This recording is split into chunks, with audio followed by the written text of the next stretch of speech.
நல்லா இருக்கியா? அப்படியா? டேய் கண்ணுக்கு மாணிக்கம் மாணிக்கம் அருளுக்கு செங்கடல் செங்கடல் வெள்ளிக்கு விஜயன் மல்லங்க பீமன் பீமன் ஏட்டிக்கு கம்பன் இருமைக்கு வல்லவன் பாட்டுக்கு பாரதி பாரதி பழமணி கவையா ஒருமைக்கு பெருமைக்கும் அதாவது நம்ம கசிமெட்டா கிராமத்து ஊர் பொதுமக்கள் கோயிலின் சார்பாக இந்த கிராமத்துக்காக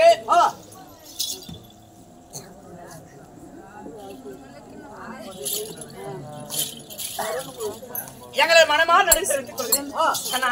அப்படி இருக்கப்படுது. நான் யார் தெரியுமா? ஒன்னால் தெரியும். சொல்ல விட்டா ஓடி வா